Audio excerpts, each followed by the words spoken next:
Europe. Europe 1, circuit court. Un autre regard sur l'économie. Jusqu'à 14h avec Anne Le Gall et Maxime Switek. Un circuit court, comme tous les jours, l'émission qui ose vous parler d'économie sociale et solidaire. Bonjour Anne Le Gall. Bonjour Maxime, bonjour à tous. C'est l'émission qui vous tient au courant de tout ce qui améliore le quotidien. Car quand la société évolue, les solutions changent aussi. Et aujourd'hui, quel est le programme ? Aujourd'hui, on oublie l'euro. On va vous parler de gonettes, du Ségale, de l'abeille, de la mige ou encore de la pêche. Toutes ces monnaies locales ont fleuri partout en France. Sont-elles légales ? Quel est leur intérêt ? C'est ce que nous allons voir d'ici 14h. Deux autres rendez-vous dans Circuit court, le portrait. Tous les jours, Cyrielle Ariel vous présente une personnalité qui a décidé de changer le monde. Aujourd'hui, Cyrielle. Aujourd'hui, bonjour, nous allons parler de Thomas Pesquet. Il m'a ce nom me livré. dit quelque chose. Voilà, il revient de l'espace et il a des petites confidences à nous faire. Et puis le coup de main, nous avons très envie d'aider une association qui prend en charge, écoutez bien, les chiens, les chats de celles et ceux qui partent en maison de retraite. Ce sera juste avant 14h. Et évidemment, n'oubliez pas les réseaux sociaux pour réagir pendant l'émission, notamment sur Twitter avec le hashtag E1CC. Bienvenue dans Circuit court. Et nous sommes en studio pour parler des monnaies locales. Nous avons notamment avec nous Madame Brigitte Vermont. Excusez-moi. Bonjour. On est ravis que vous soyez là parce que il y a 3 ans, vous vous êtes lancé dans une aventure un peu dingue avec une dizaine d'habitants de Montreuil. Vous avez créé votre monnaie, une monnaie locale, la pêche. Vous avez les billets avec vous. Vous avez les billets là, juste Et devant vous, hein. il est plus beau du monde, regardez. Exactement. C'est vrai qu'ils sont beaux. Pour ceux qui nous suivent sur Internet, voilà, vous voyez les billets de la pêche. Et vous allez nous raconter cette histoire aujourd'hui, mais avant ça... Juste en face de vous, Isabelle Saporte a pris place dans ce studio. Elle va vous écouter le plus religieusement possible et elle vous dira tout à l'heure si vous l'avez convaincu. Oui, religieusement aujourd'hui. Carrément, on est comme ça. On est dans le religieux aujourd'hui, je sais pas pourquoi. Ok. Brigitte Vermont, pourquoi il y a 3 ans est-ce que vous vous êtes lancé dans cette aventure ? Vous vous êtes réveillé un matin en vous disant voilà, je crée une monnaie locale, c'est parti ? Pas tout à fait. En fait, moi, je fais du théâtre militant, du théâtre alternatif, on va dire, du théâtre de l'opprimé. Et j'ai découvert dans ce cadre-là qu'il y avait des alternatives économiques aussi. J'ai fait connaissance de quelqu'un qui avait fondé le Sol Violette à Toulouse. Et j'ai trouvé que cette expérience était extrêmement intéressante puisque c'est une expérience citoyenne de création d'une monnaie plus éthique, plus solidaire et qui crée vraiment de la richesse localement. Alors, on est d'accord, ce n'est pas du Monopoly, cet argent a de la valeur. Et quel est le but exactement ? Alors le but, c'est vraiment de développer la richesse locale, c'est-à-dire c'est de la richesse, les échanges réels, de booster l'économie locale, le petit commerce local, l'emploi local, et avec des échanges qui créent du lien aussi entre les citoyens, entre les commerçants, les habitants, les producteurs. Donc c'est de la vraie économie, c'est pas de la spéculation, ça peut pas partir dans les paradis fiscaux, d'où l'intérêt. C'est ça l'intérêt, c'est que ça reste dans le local entre guillemets. Vous avez les billets, on le disait, juste devant vous. Comment ça marche ? Comment est-ce qu'on fait pour aller imprimer comme ça ses propres billets ?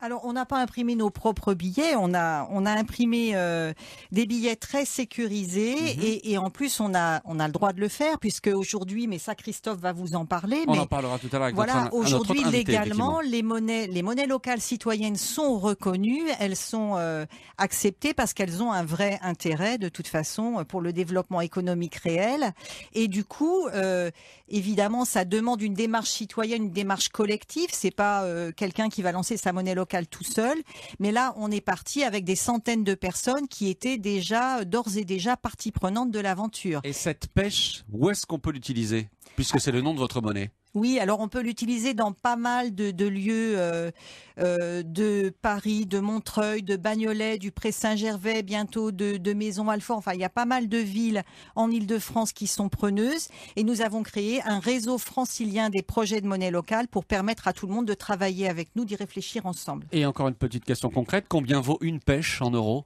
Eh bien, une pêche égale 1 euro puisque la loi nous dit qu'il doit y avoir vraiment parité entre ces deux monnaies. La différence, c'est que celle-ci est locale, donc aussi plus écologique avec des circuits plus courts, court-circuit, circuit court. Voilà. Du coup, on est vraiment bien dans cette émission. Eh ben voilà, c'est pour ça qu'on vous a invité, figurez-vous. On est ravis. Et du coup, voilà, des échanges plus écologiques, plus solidaires, plus éthiques et qui partent vraiment des citoyens. Alors, vous n'êtes pas isolé. On compte aujourd'hui une trentaine de monnaies locales en France. Il y en a une trentaine d'autres en projet. Alors, un petit même plus. Et encore plus. plus. Alors Et petit dans le retour monde. en arrière avec l'abeille. L'abeille, c'est la première monnaie locale qui a été créée en France en 2010 à Villeneuve-sur-Lot. Notre reporter Carole Ferry s'était rendue sur place peu de temps après. Là, c'était en 2011. On écoute. Je voudrais un pain ainsi qu'une brioche, s'il vous plaît. Vous payez comment? Alors, je vous paie en abeilles. Donc 4 abeilles et 25 centimes. Merci. Et elles ressemblent à quoi, ces abeilles? Eh bien, des billets de taille classique, mais avec des couleurs pétantes, vert pomme, violet, avec d'un côté une vue de Villeneuve-sur-Lot, de l'autre l'image d'une abeille. Une abeille égale 1 euro, et les billets sont même numérotés pour éviter la contrefaçon. Alors c'est à peu près pareil pour vous, sauf que vous, le dessin qu'il y a sur la pêche, qu'est-ce que c'est? Nous, alors c'est vraiment des vues urbaines puisque nous on est franciliens, donc du coup vous avez une station de métro, vous avez un marché urbain magnifique, hein, regardez comme il est beau. Hein. Ces coupons ont été dessinés par Sandrine Bonamy. Voilà, tout un tas de bâtiments, là une usine, voilà, Mais vraiment alors, des vues urbaines. Concrètement, si je suis un habitant d'Île-de-France et que j'ai décidé moi aussi de vous rejoindre et de payer dans certains magasins en pêche, comment est-ce que je fais? Alors concrètement, vous remplissez un bulletin d'adhésion, ça se fait très bien en ligne maintenant. Sur le site de la pêche, vous allez le trouver, hein, c'est pêche-monnaie-local.fr. Vous remplissez votre bulletin d'adhésion, vous adhérez en ligne ou bien vous venez sur un de nos stands, de nos comptoirs d'échange. Alors on en a toutes les semaines dans plusieurs endroits. Vous ne dites pas banque. Ah non, on n'est pas une banque. On n'est pas une banque. Par contre, l'argent que les gens nous confient, les euros que les gens nous confient pour acheter des pêches, ceux-là, on les met sur un fonds de garantie qui, lui, est dans une banque, à la banque La Nef, qui pour nous est la banque la plus éthique et solidaire de France. Donc on est très fiers de ça aussi parce que du coup, non seulement on crée un circuit vertueux de circulation de monnaie locale qui enrichit localement les territoires, mais en plus, il y a ce deuxième circuit qui lui est utilisé par la Nef pour aider des initiatives locales, des initiatives vraiment éthiques, solidaires. On sait que notre argent ne peut pas partir dans l'armement ou dans des choses qui ne nous plaisent pas du tout, ou qui ne seraient pas écologiques, qui ne seraient pas respectueuses de l'environnement et des humains. Combien de personnes utilisent la pêche aujourd'hui, vous le savez? Alors aujourd'hui, on est autour de 800, mais on sait qu'on a un gros potentiel. On pense atteindre rapidement des chiffres beaucoup plus importants. Voilà, on compte sur tous les habitants, les citoyens d'Île-de-France pour nous rejoindre. Après l'émission. Oui, bien sûr, c'est un appel. Hein. Venez, on a besoin de vous. Surtout qu'il y a beaucoup d'événements prévus en septembre. Mais justement, comment vous communiquez? Parce que j'ai croisé une journaliste de la rédaction ce matin qui habite Montreuil, qui ne connaissait pas. Ah ben oui, on n'a pas toujours la chance d'avoir les grands médias avec nous comme aujourd'hui Europe 1. Donc on ne demande que ça, voilà. Donc on a besoin de votre aide pour nous faire connaître. Mais c'est vrai qu'au-delà de ça, on a un site internet, on a une page Facebook, etc. Et on est dans beaucoup de fêtes, dans beaucoup d'endroits. Mais c'est vrai qu'aujourd'hui, on a besoin aussi d'être connu dans les médias, que ce soit un peu plus diffusé. J'ai encore une question très concrète. Je vous rejoins, j'ai mes pêches en poche, je vais acheter, dans une boulangerie, des viennoiseries, etc. Le boulanger, une fois qu'il a les pêches dans sa caisse, qu'est-ce qu'il en fait? Il les dépense, il achète des choses aussi pour son magasin. Hein. Aujourd'hui, on peut acheter son électroménager en pêche, on peut faire repeindre, faire refaire sa boutique en pêche. Enfin, on a énormément d'artisans, de commerce dans le réseau. Et du coup, c'est assez simple aujourd'hui pour quelqu'un d'utiliser ses pêches. Même si je pense qu'il faut qu'on développe encore. C'est aussi un appel aux artisans, aux commerçants, aux producteurs. On a besoin, bien sûr, d'étendre le réseau pour que la pêche circule en circuit fermé, qu'elle nous revienne plus du tout. Vous écoutez Europe 1, il est 13h25, la suite de Circuit Court, c'est dans un instant avec Anne Le Gall et Maxime Switek. Et nous allons essayer de passer en vue toutes les questions légales qui se posent autour de ces monnaies locales, et notamment aujourd'hui de la pêche. À tout de suite. Europe 1, Circuit Court. Jusqu'à 14h, Circuit Court, à voir aussi sur europe1.fr avec Anne Le Gall et Maxime Switek. Et avec nous en studio Brigitte Vermont, Brigitte qui habite donc Montreuil et qui a lancé il y a 3 ans avec d'autres habitants la pêche, une monnaie locale comme il en existe des dizaines, et ça tombe bien parce que c'est le thème de l'émission du jour. Et à vos côtés, Brigitte, Christophe Fourel a fait son apparition dans ce studio. Bonjour, vous êtes économiste, vous avez écrit d'autres monnaies pour une nouvelle prospérité, vous êtes l'un des spécialistes des monnaies locales. Alors d'abord, vous confirmez, tout ce qu'on a entendu là, c'est légal ? Ah mais c'est absolument légal. Ça me fait très plaisir d'entendre des gens aussi dynamiques promouvoir des projets de monnaie locale. Et donc vous voyez bien qu'on peut acheter des pommes avec des pêches. Donc tout ça est quand même très printanier d'une certaine manière, mais tout ça est parfaitement légal. Oui, effectivement, en France, depuis assez peu de temps, puisqu'en fait, nous avons, Jean-Philippe Magnin et moi, rédigé un rapport pour le gouvernement, enfin pour le ministre de l'économie sociale et solidaire en 2015. Et qui était Benoît Hamon. Qui était Benoît Hamon, effectivement, vous avez les choses bien en tête, qui était l'auteur en fait, de la commande en fait, de ce rapport avec Cécile Duflot. En fait, nous l'avons remis à Carole Delga, puisque Benoît Hamon avait quitté le gouvernement quelques mois plus tard.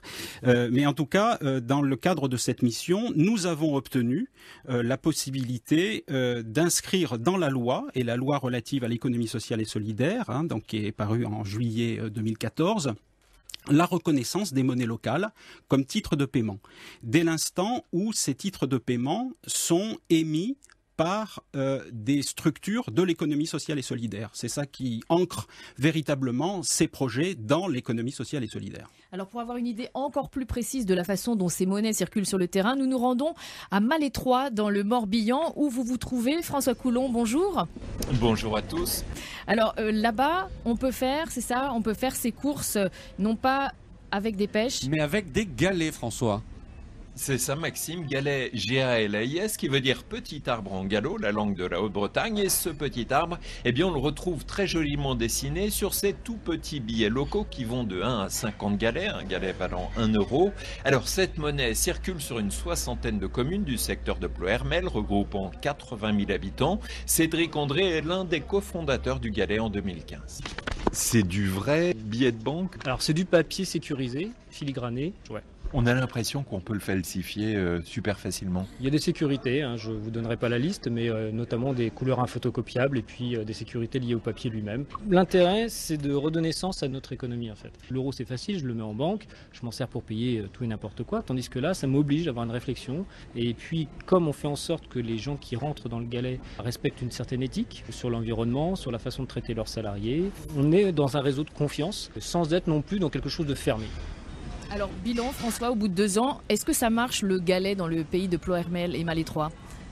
Écoutez, les chiffres parlent d'eux-mêmes, environ 20 000 galets en circulation, mais seulement 100 à 200 utilisateurs réguliers, auprès d'un réseau de 160 prestataires. Geoffroy est ostéopathe à Malétroit. Un euro qu'on dépense, on ne sait pas après où il va. Un galet qu'on dépense, on sait qu'il reste ici. Il ne va certainement pas aller se perdre au fin fond de la Grèce ou en Europe de l'Est. Il reste vraiment chez nous. Ça stimule vraiment l'économie locale, ça stimule les commerçants qu'on connaît, des amis parfois. Vous faites quoi de vos galets ? Je les utilise quasiment immédiatement quand je les aide. En achetant des bières, ma compagne par exemple prend des courtes coutures qu'elle paye en galets. On protège aussi un mode de vie puisqu'on n'ira pas dépenser ses galets chez Carrefour ou chez Leclerc. Il faudra forcément aller au marché ou chez le commerçant du coin ou l'artisan du coin. Et ça, c'est une autre façon de consommer. Voilà, le mois dernier, Geoffroy a récolté 1/4 de son chiffre d'affaires en galets. Alors clairement, j'ai ressenti des freins qui me paraissent liés à 2 points. Un, le coût du galet. Quand vous achetez bio sur le marché au cuir chez un artisan local,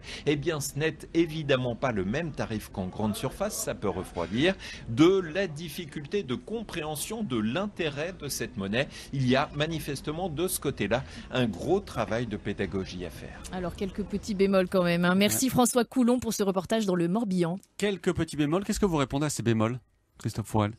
Le bémol de la compréhension, mais que les citoyens essaient de comprendre pourquoi en fait on crée une deuxième monnaie, parce que ces monnaies locales sont dites complémentaires, c'est-à-dire que les projets qui sont derrière, c'est pas de remplacer l'euro, c'est de faire avec cette nouvelle monnaie des choses que les citoyens considèrent que l'euro empêche de faire. Vous avez bien entendu à chaque fois dans les témoignages, que ce soit pour la pêche ou pour le galet, et puis à chaque fois ça serait pareil, il s'agit de faire en sorte que les produits ou les services qui sont achetés avec ces monnaies locales, on soit sûr que ça bénéficie bien à l'économie locale. Juste Brigitte Vermont, vous confirmez, votre but n'est pas de vivre entièrement en pêche ?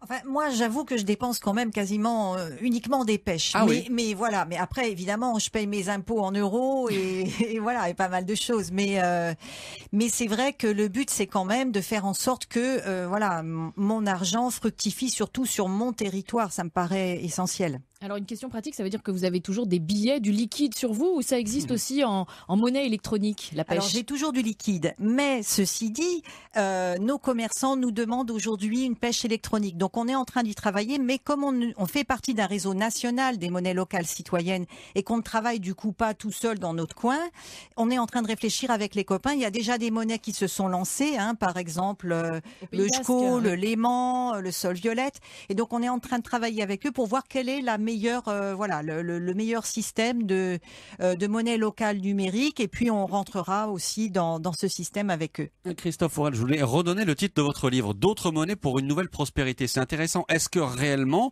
ça crée de la prospérité, ça crée de la richesse au niveau local d'avoir ce type de monnaie? En tout cas, c'est l'intention. Et comment dire, elle est louable, cette intention.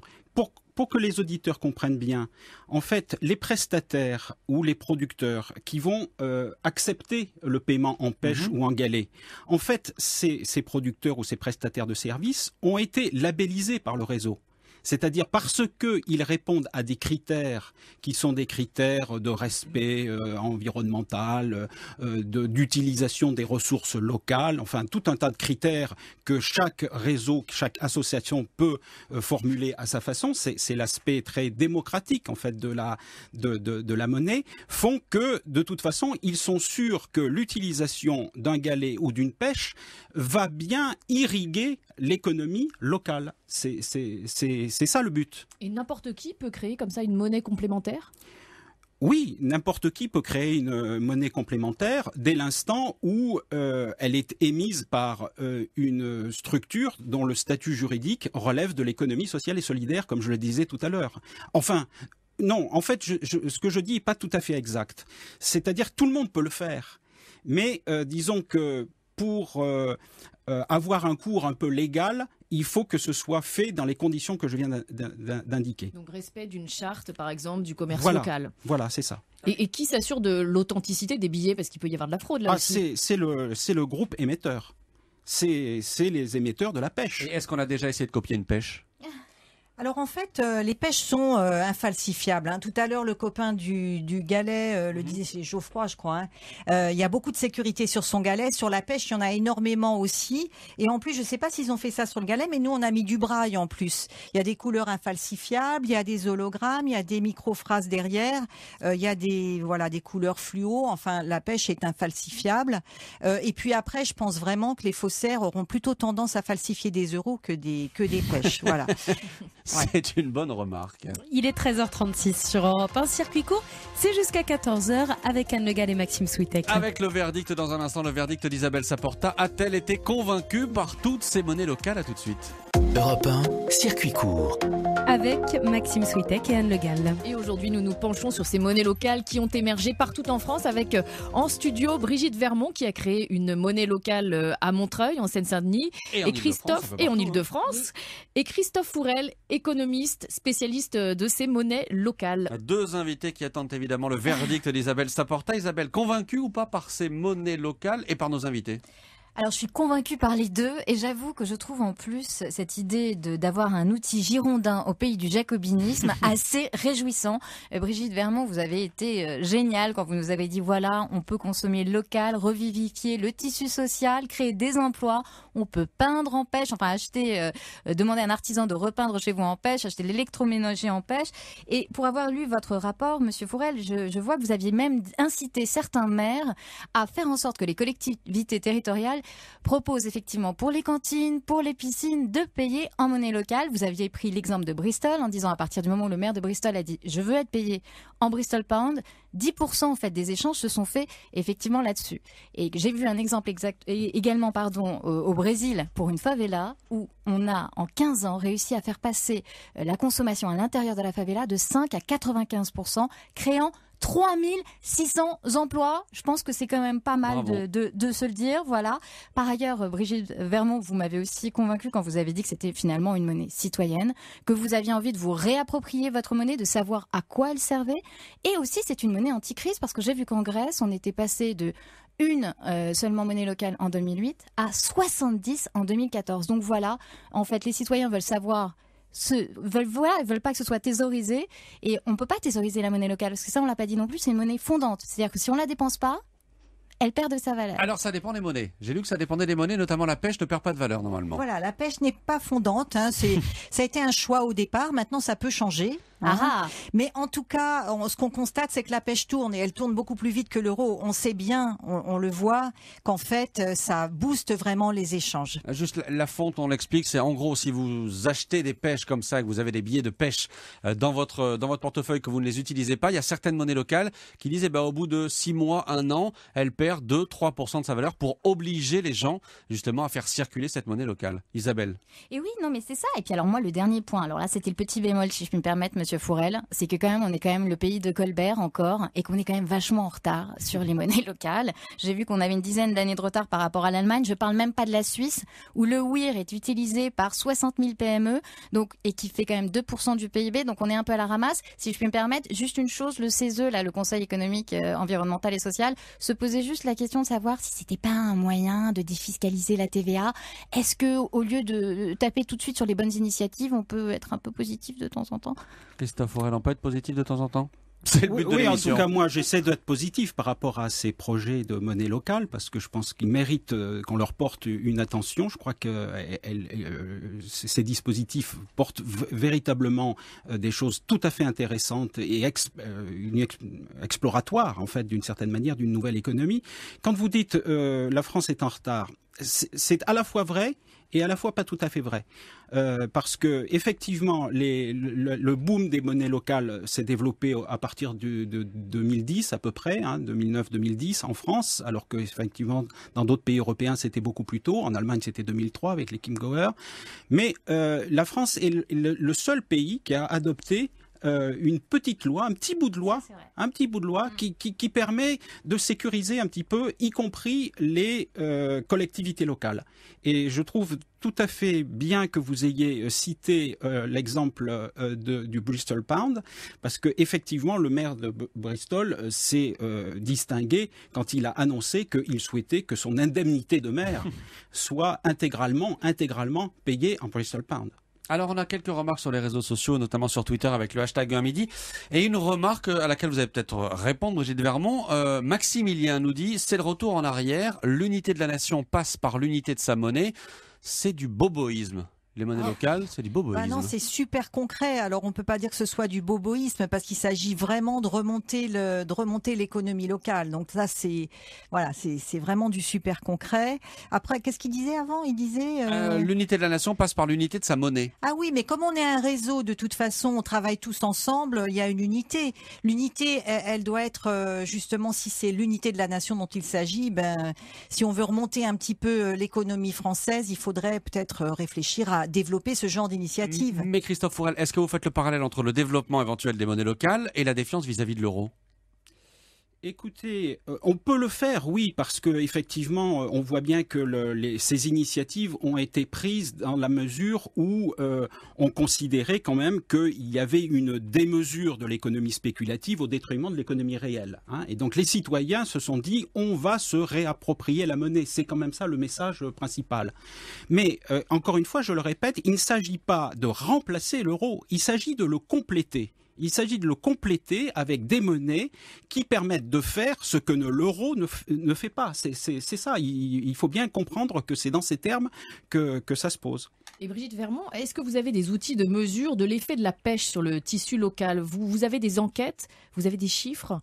Oui, en fait, nos commerçants nous disent, on sait par exemple qu'on a un petit restaurant à Bagnolet qui a franchement augmenté son chiffre d'affaires, voilà. Donc après on n'a pas des chiffres exacts et on cherche pas spécialement à les avoir parce que en fait on a besoin de tellement de temps pour développer notre monnaie locale qu'on n'a pas trop le temps après de faire des études. Mais franchement, s'il y a des auditeurs qui savent faire ça et qui veulent venir, ils sont les bienvenus. Il n'y a pas de problème. Il y a beaucoup de travail à faire. Dans quelle direction vous voulez développer la pêche aujourd'hui?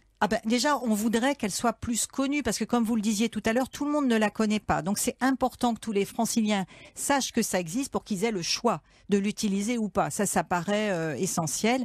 Et puis après, une fois que le sauront, c'est développer l'adhésion des commerçants, des producteurs, développer les échanges et faire en sorte que ça soit vraiment intéressant pour les territoires. Et vous avez un exemple, un modèle en tête d'une monnaie qui aurait réussi en France, une monnaie locale qui aurait réussi en France comme ça à se développer de manière assez spectaculaire. On sait que le SCO s'est particulièrement bien développé. SCO, donc au Pays Basque. Voilà, au Pays Basque aussi parce qu'il y a l'identité basque qui a été très forte dans cette affaire-là. Donc c'est vrai qu'on travaille aussi avec le SCO pour avoir les bonnes recettes de le SCO. On travaille ensemble et voilà, on va s'en inspirer, mais on s'inspire aussi des exemples étrangers, le Chiemgauer, le Palmas. Le Chiemgauer, c'est en Allemagne, voilà. Et puis le Palmas au Brésil dont vous parliez tout à l'heure. Enfin voilà, on s'inspire aussi moi je dis le vire, mais je sais pas si c'est le wir ou le vire. Vous avez peut-être raison, c'est peut-être le vire. En tout cas, on s'en inspire parce qu'on trouve que c'est super intéressant. Et nous, notre but, c'est vraiment pas de rester figé, mais de s'améliorer, de faire en sorte que, voilà, d'être toujours plus écologique, éthique, solidaire et citoyen, démocratique. Si je peux en citer une encore, si vous le permettez, le Sardex en Sardaigne. Regardez bien ce qui se passe avec le Sardex en Sardaigne. Regardez bien ce qui se passe là-bas et écoutez bien Simply Red. Eux aussi ils parlent d'argent et de monnaie. Money's too tight to mention. Admirez l'accent. À tout de suite dans Circuit Court. Avec Maxime Switek et Anne Le Gall jusqu'à 14h. Le portrait. C'est avec vous, Cyrielle Ariel. Vous nous présentez aujourd'hui une personnalité qui aime prendre de la hauteur. C'est le plus jeune astronaute européen. Il s'agit de Thomas Pesquet. Il est rentré de la Station spatiale internationale il y a 3 mois. Et vous l'avez rencontré. Il vous a confié qu'après son séjour dans l'espace, sa vision de la planète a changé. Effectivement, il sait très bien de quoi il parle aujourd'hui, Thomas, l'astronaute, mais aussi cet ancien... Thomas, donc, maintenant. C'est Tom. Même Tom. Également, il est ancien, il faut le rappeler, pilote de ligne de Air France. Il le dit lui-même, c'est véritablement de l'espace qu'on peut avoir le meilleur point de vue possible, autant sur les beautés de notre planète que malheureusement, hélas, sur ses fragilités. Il a pu le voir de ses propres yeux. Villes polluées, les coupes de l'Amazone, les fonds des glaces, c'est ce qu'il a photographié à bord de l'ISS, donc la Station spatiale internationale, lorsqu'il était à 400 km au-dessus de nos têtes depuis la cupola, et c'était d'ailleurs l'un de ses hobbies de photographier cette planète. D'ailleurs, c'est des clichés que vous avez sans doute pu voir sur les réseaux sociaux. Il était partout. Twitter, évidemment. Twitter, Flickr, Instagram, il était vraiment ultra connecté. Mais via ces clichés, il a également pu nous montrer, et justement, c'était des témoignages pour nous montrer que les enjeux climatiques, il ne faut pas les prendre à la légère. Et comme il le dit très bien, il n'y a pas de plan B. C'est pourquoi Thomas essaye à son échelle de devenir lui également un acteur, et il s'impose lui-même au quotidien des petits gestes écolos. Écoutez-le. J'essaie de faire des gestes écolos, c'est des trucs tout bêtes. Je mets pas la clim, je mets pas le chauffage, des choses comme ça. Je vais au boulot en vélo, alors c'est 21 km le matin, 21 km le soir, mais en même temps ça fait entraînement physique, donc c'est très bien. Je mets des capsules biodégradables dans ma machine à café plutôt que des capsules en aluminium. Voilà, c'est des petites choses. Il faut que les gestes citoyens de la vie de tous les jours, même les petits gestes, soient faits sans hésiter. Alors voir la planète d'en haut, ça a changé sa vision de l'environnement, et ça a aussi changé sa vision de la société. Oui, effectivement, parce que quand on lui demande aujourd'hui son leitmotiv, ce qu'il fait avancer au quotidien, il répond tout simplement que c'est l'ouverture d'esprit. Moi, je trouve qu'il faut rester ouvert, il faut apprendre tous les jours. C'est bête à dire, j'ai pas de phrase toute faite, mais moi, j'essaie de m'intéresser à tout, de me dire qu'on n'est jamais arrivé, qu'il y a toujours des choses à apprendre, qu'il y a toujours des choses à découvrir. En fait, c'est quand on s'enferme un peu dans ses certitudes et qu'on arrête d'écouter, en fait, qu'on commence à parler plus qu'on écoute. Là, ça devient un peu un problème. Donc, j'essaie vraiment de regarder tout avec un œil un peu neuf et de pas m'enfermer dans des certitudes quelles qu'elles soient. Et pour terminer, j'aimerais vous faire partager l'une de ces citations que je trouve vraiment inspirante. La Terre est un vaisseau spatial de 7 milliards d'individus qui cherchent à survivre. Elle est magnifique mais périssable. Sachons nous en souvenir. Alors pour retrouver tous ces magnifiques clichés, sachez que l'astronaute a publié d'ailleurs ses premières photos donc dans le livre de Reporters sans frontières qui s'appelle Sans photos de Thomas Pesquet pour la liberté de la presse, qui vient tout simplement de paraître. Merci Cyrielle Ariel, à demain. Europe 1, Circuit Court. Le coup de main de Circuit Court, c'est tous les jours avant 14h sur Europe 1. Nous vous parlons d'une association, une entreprise, un projet qui nous tient à cœur. Bonjour Carolina Borges. Bonjour à toute l'équipe. C'est vous que nous avons eu envie d'aider aujourd'hui. Vous avez créé l'association Animaux Seniors. Votre but, c'est de venir en aide aux animaux dont les maîtres partent en maison de retraite, c'est ça ? Tout à fait, qui partent en maison de retraite, qui sont en perte d'autonomie ou qui, hélas, sont en fin de vie et qui sont très proches de leurs petits protégés, chats, chiens, mais on a parfois des lapins, des oiseaux, toutes les espèces sont les bienvenues chez nous. Et voilà, et à un certain âge, il n'y a plus d'adoption envisageable dans le circuit, on va dire, normal. Donc on essaye tant bien que mal de leur offrir un avenir, une famille, un foyer. Voilà. Ouais, justement, comment vous aidez ces chiens, ces chats, ces oiseaux, ces lapins? Bon, la première chose, c'est de les accueillir. Parce que parfois, devant la maison de retraite ou des situations un peu plus complexes, ils restent vraiment derrière. Il n'y a pas de famille, il n'y a plus de famille souvent. Hein. Donc, on les accueille. On n'est pas un refuge, donc on les accueille dans un réseau de familles d'accueil. Donc, des gens comme vous et moi qui en reçoivent un ou deux à la maison. Donc on cherche toujours désespérément de familles d'accueil pour en accueillir un grand maximum. Et puis on les fait souvent soigner parce qu'ils sont comme nous, donc à partir d'un certain âge, ils sont malades. Et puis finalement, on essaye de leur trouver des familles adoptantes ou alors des familles d'accueil, ce qu'on appelle des paniers retraite, donc ils restent chez eux jusqu'au bout et avec les frais vétérinaires à la charge de l'association. Alors comment fait-on pour devenir famille d'accueil justement ? Il suffit de nous contacter. Voilà, c'est tout simplement un petit mail. On rentre après en relation, on échange de vive voix pour savoir quel est l'animal qui convient le mieux au foyer. Parfois c'est un chat, parfois c'est un chien, parfois c'est plus actif, moins actif, peu importe. Chaque famille a son profil et on a plein d'animaux qui ont besoin d'une famille. Donc on fait vraiment le bon couple famille et animal accueilli. Et on s'engage pour une durée donnée à garder l'animal ? Il n'y a pas d'engagement. Par contre, il y a un effet cette alerte. C'est très dur de faire adopter des animaux seniors. Donc forcément, on ne parle pas de famille d'accueil de 24 heures ou de 15 jours. C'est une durée qui peut être plus ou moins compliquée selon le profil de l'animal. Mais tout ça, c'est clairement, on va dire, discuté en amont. Il y a des familles qui ne peuvent pas faire plus de 3 mois. Donc voilà, on va choisir un profil qui a plus de chances d'être adopté avant le 3e mois. Voilà, tout ça, on le fait en bonne entente avec la famille parce qu'on comprend parfaitement aussi les contraintes de part et d'autre. Pour ceux qui nous écoutent et qui voudraient vous aider mais qui ne se sentent pas forcément d'accueillir un animal chez eux, comment est-ce qu'ils peuvent vous aider ? Alors, c'est la plus belle et merveilleuse des façons d'aider les animaux seniors, c'est d'en parrainer un. C'est tout simplement 8 € par mois. On a fait ce petit parrainage pour pouvoir à tout le monde, indépendamment de leurs revenus, de nous aider. Et en faisant cela, les parrains et marraines reçoivent un livret avec l'histoire, les photos, voilà, toutes plein de petites choses de leur protéger. Et cette contribution, elle nous aide à nourrir, à soigner, à vacciner. À faire toutes les démarches nécessaires pour garder nos petits protégés en bon état avec nous. Merci beaucoup Carolina Borges. Votre association s'appelle, je le rappelle, Animaux Seniors. Il suffit de taper dans un moteur de recherche Animaux Seniors. Vous retrouverez bien évidemment votre site internet et j'espère que le coup de main de Circuit Court aujourd'hui vous aura aidé. Merci à vous d'avoir été en direct dans Circuit Court. Et vous l'avez compris, la meilleure façon d'être connecté à toutes ces initiatives de changement, c'est d'être en Circuit Court avec nous tous les jours de 13h15 à 14h. Demain, nous allons fouiller dans nos poubelles. Nous nous demanderons jusqu'où on peut recycler nos déchets. Merci beaucoup d'avoir été avec nous. Merci à toute l'équipe.